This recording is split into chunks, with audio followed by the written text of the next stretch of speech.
Two, three. Hello again. This is Adam from Own Your Fitness. I had a great conversation a couple of days ago with Nelson, Coach Nelson Toriano. He's an amazing, inspiring guy. We have something really good for you. Some technical questions. Some of the personal trainers have reached out to me and asked me if I could get something answered. So let me pick his brain a little bit. I want to know if you guys have comments, just drop me a comment on my profile and ask me if you want me to relay back to him. And at the end of the conversation, I'll also get Nelson to put his information out there. But just thinking out loud, Nelson, once again, thank you for coming on today. Yes, I'm excited. Thank you so much for having me. I'm excited to share some value and help the listeners really understand this whole entrepreneurship career path. Yeah, I'm excited too, because this is something that you and I now have the opportunity, gratefully being able to provide people that are trying to walk to the destination that we've come up, and we're obviously growing to the next level and they're walking. So I did think of something specific as our last conversation, because you're helping trainers get established in the business realm of things as well. My question was, one of the personal trainers that I work out with asked me, why should personal trainers register themselves as a business? Yes, I think that is a great question, because what's really common for personal trainers to do is they're very smart in terms of anatomy, kinesiology, and the sports medicine compartment. And then any type of business training that they have, it's always touted as sales and marketing. So they end up being great personal trainers / salespeople and marketers, which is great. They get this influx of cash, they get this influx of clients, and suddenly business, quote unquote, is booming. Business in the sense of a lot of revenue. But the more revenue that you generate, typically it means higher taxes. Typically it means more liability. Typically it means more clients that you're working with. So yes, you are operating a business in the traditional stereotypical terms. But if you take that entire practice and you ask someone from a totally different industry, you go up to a lawyer, you go to an accountant, you go up to anyone who operates in legal finance, or even a legitimate brick and mortar type of entrepreneur. They're saying, well, you are doing a business, yes, but it's equivalent to almost selling lemonade on the neighborhood street. Like, you're just kind of helping people. But in terms of liability, right, in terms of protecting yourself for the long term, you're not doing it correctly. They are inherently assuming a lot of risk. So personal trainers, if you want to have your personal training career operate long term as a business, let's say that you're that personal trainer who wants this money for your long term income to support you and your loved ones, you do want to take a step back and look at the whole business structure and making sure that you're protected every step of the way. The very first thing you need to think about is take who you are, think of a business name, make sure it's not even taken, and register that as what we call a limited liability corporation. When you have that business name registered as an LLC, at the minimum, and it says so, what it does, limits your liability. So if you're a personal trainer, what happens is a lot of personal trainers will go into people's homes and like, hey, I'll train you. You want to lose weight, or, you want to get swole, you want to get toning and flexibility and all of this stuff. Yeah, I'll just train you in your own house. Great. Yeah. But you're also going to be training them and putting your hands on them, and that's going to be liability for you. That's inherently risk that if anything happens, it could end your career right there. So let's assume that personal trainer actually signs a contract with that person and says that person is going to be working, getting services from me. That's going to be written in stone. That's a legal document. Now, in that legal document, if that client says that they're doing business with that person and something happens, we live in a very litigious society. That is something that we have to accept. So any client can go back to that personal trainer and says, well, he injured me. I'm going to sue him. And depending on the state regulations, I could sue him for as much money as he has. I could sue him for his spouse's assets. I can go after him completely. But if the contract says that the personal trainer is conducting business with that client, doing what we call a DBA, doing business as that limited liability corporation, then that client is technically doing with a business entity.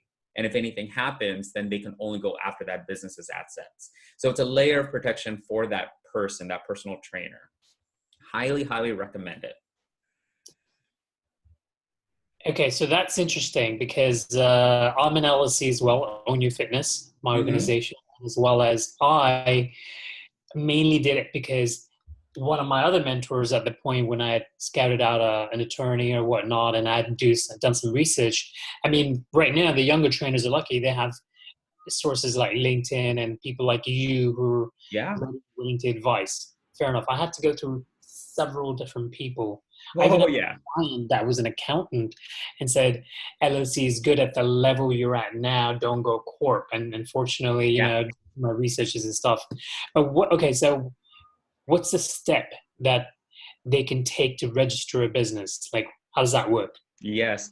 Nowadays, and I'm glad that you brought up that point because when you and I started, there weren't that many resources. To be honest, when I got into the business, I wasn't registered until I actually saw a commercial for LegalZoom.com. And I was like, oh, they actually simplified the whole process and understood the pros and cons of why I should do this. So there are many online resources. So I do recommend looking into LegalZoom.com. I do recommend looking at northwestregisteredagents.com. Also, they offer a really streamlined process for limited liability corporations that are significantly cheaper.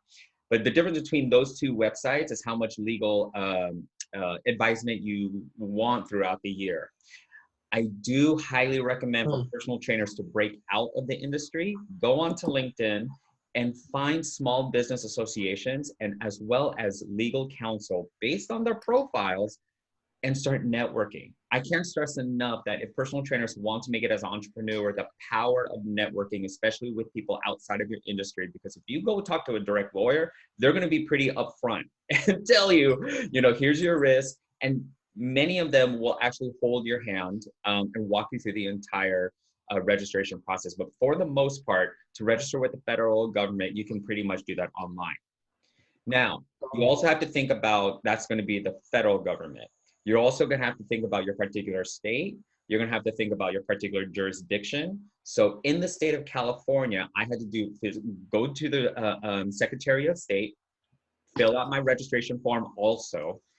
Depending on your state, you'll have to do that too. So look at your Secretary of State, as well as my county. So I'm responsible in Santa Clara County. I have to pay my LLC to operate my business in this particular county. I want to say only about $20.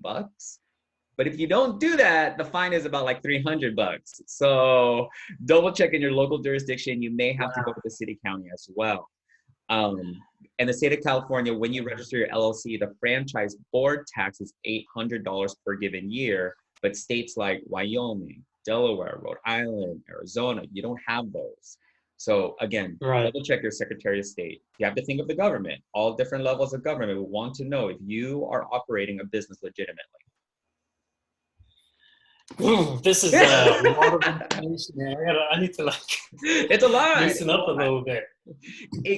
And I want to reassure listeners, it can feel overwhelming, right? This is where I come in. I'll walk your hand through everything. It can feel overwhelming. My best advice is take a step back. Okay, take a breather. I know that everyone's super passionate about helping people. This is our natural inclination. We want to get out there. We want to help people. We want to have people lose weight and be healthy and stuff like that. But take a step back of where you want to be your career. It doesn't matter if you're a personal trainer, social media influencer. It doesn't matter if you're a personal trainer, one-on-one, small group, or if you have a brick and mortar. You're now segueing from a personal trainer who has the skill set of sales and marketing, and you want to be the CEO of something. So of course, to bridge that learning curve, there is going to be a bunch of stuff you don't know. That's okay, because you're in that learning curve. Moreover, there is going to be a need for fluency and just basic fundamentals. Take another step back, and I want to make sure that if any listeners are overwhelmed, you don't have to do these things manually or on your own. This is where I reemphasize the power of networking. If you hook up with the right people and start talking, sharing with people what you want to do, it is amazing how many accountants were really forthright in wanting to offer their services. Lawyers, entrepreneurs, mentors, they feel inspired and they generally want to help you. So they will guide you through the process as well. So the more people you add to your power team, then you start thinking more of a mindset of an entrepreneur, not just a personal trainer operating as an employee. Yeah, I have to tell the audience I agree with Nelson 100% because I also outsource an attorney to get me incorporated. I outsourced LegalZoom because back then I didn't know anyone like you, Nelson. Yep. And to be honest with you, all this is very affordable. And I would Yes. rather work with someone like you or someone like LegalZoom or a source, let's just call it, in order for me to get set up, because the cost of doing it wrong is Yeah. extremely high, and Yeah. chalk it up as a business expense, Yes. because everybody's going to have business expenses, and these are essential expenses. Exactly. Exactly. It's like you have to set up yourself protected because this is your pride and joy. This is your passion. This is your career. You want to protect it correctly and make sure that you have the right people supporting you. Okay, well, you know what? It's a different time right now. Um, you and I came from the generation where one-on-one personal training was the only way to personal train and coach, Yep. and it became really big. I love that, although I shared that I do online coaching right now during the situation what we're going through on FaceTime and Zoom, and as well as you.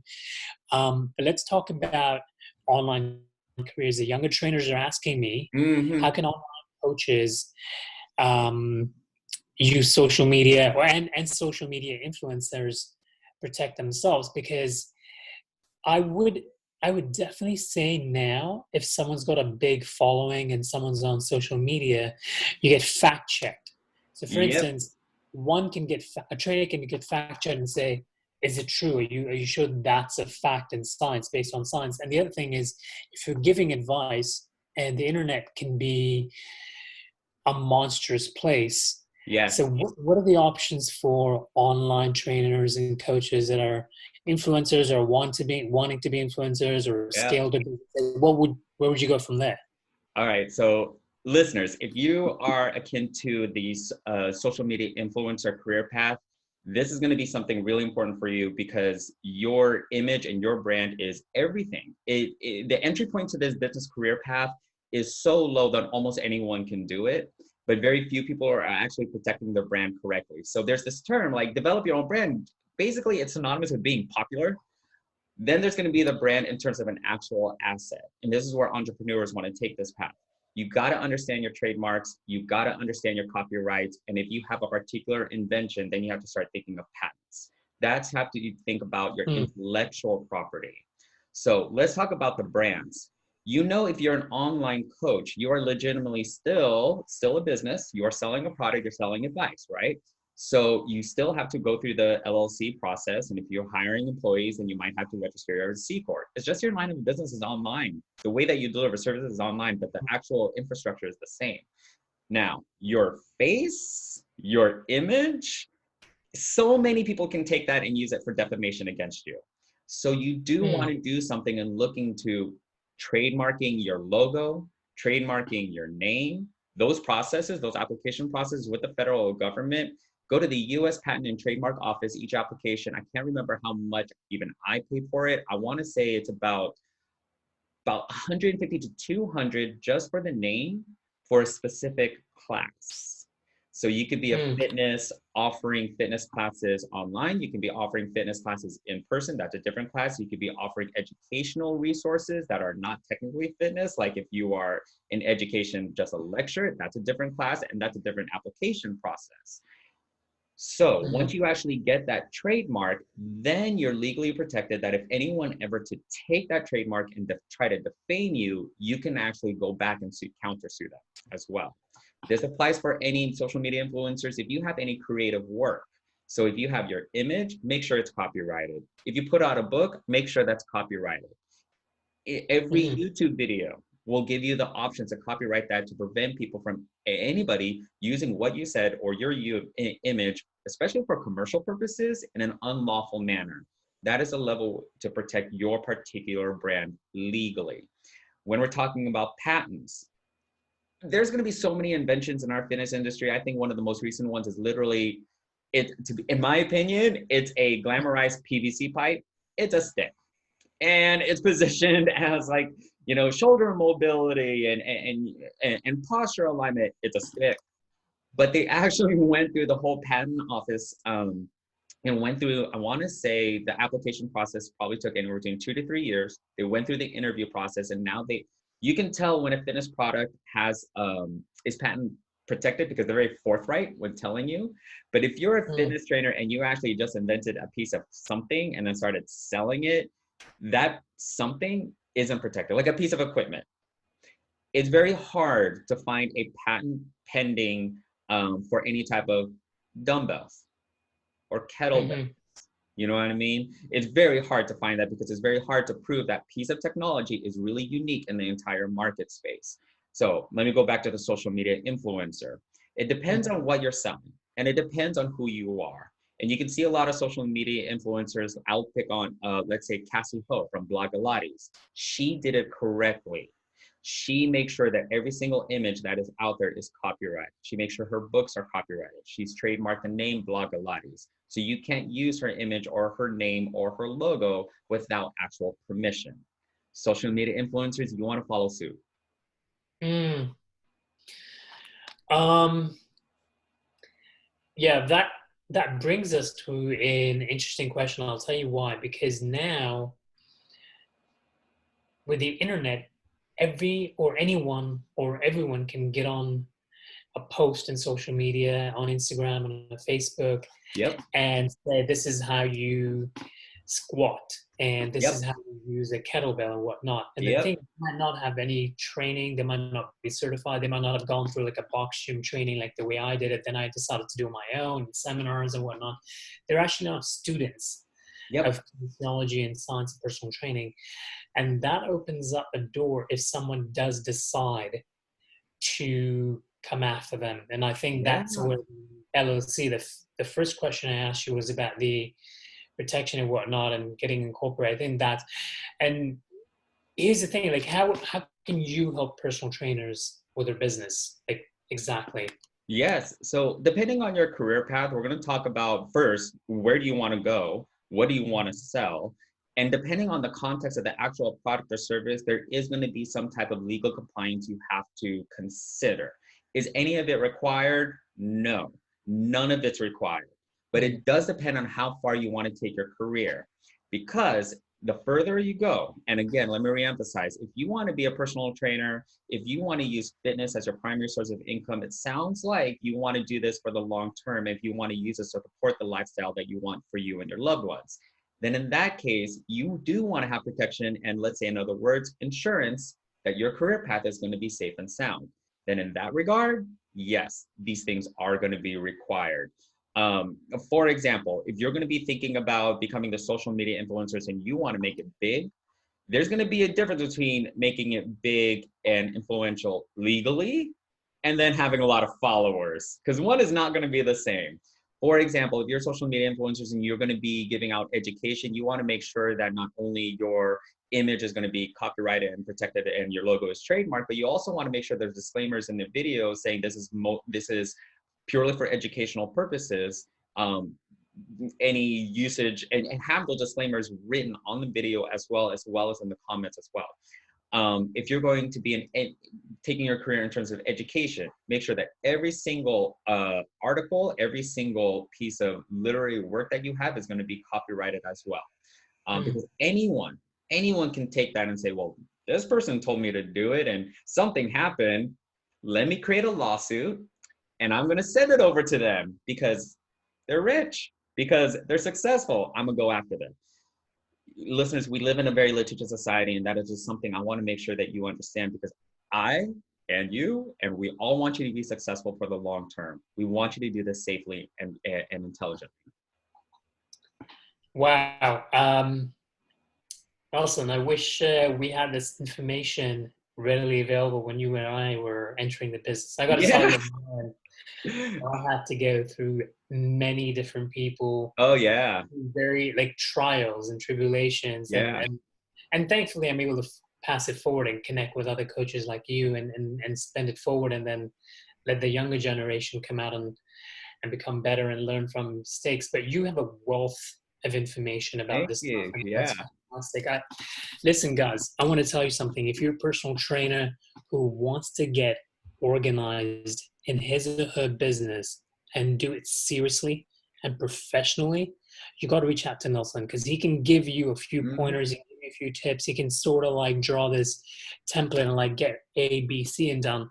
And And the thing is, I do agree you can't overwhelm yourself with it because you're always going to be learning. It's like Yes. bench press. You're always going to be doing better. You're always going to be squatting more. You're always going to be squatting better. So treat your business like a workout. Keep your game up. Keep improving. Yeah. You know what I mean? Nelson, Amen to that. how can they reach you if they really want to reach you out and pick your brain about something? Sure. My business is Coach Nelly Toriano. So use that as my Instagram handle. Find me on Instagram as Coach Nelly Toriano. Find my Facebook page, Coach Nelly Toriano. If you find me on Twitter or LinkedIn is my proper name, Nelson E. Toriano. But if you want a general, CoachNellyToriano.com, come see me. Come visit me. Shoot me an email. Got it. Well, guys, that's Coach Nelson. Once again, with a lot of good tips. If you need to reach me, I'm at Own Your Fitness on Google, ownyourfitness.net, or LinkedIn, Own Your Fitness, Instagram, own_your_fitness, YouTube, Own Your Fitness. But we're going to bring a lot more information for you guys. We're going to make sure that we can look back 20 years from now and we've built up a library of great, useful content for you guys. So feel free to reach out to us if you've got questions. And until next time, have a great day. Yeah. Boom. You guys.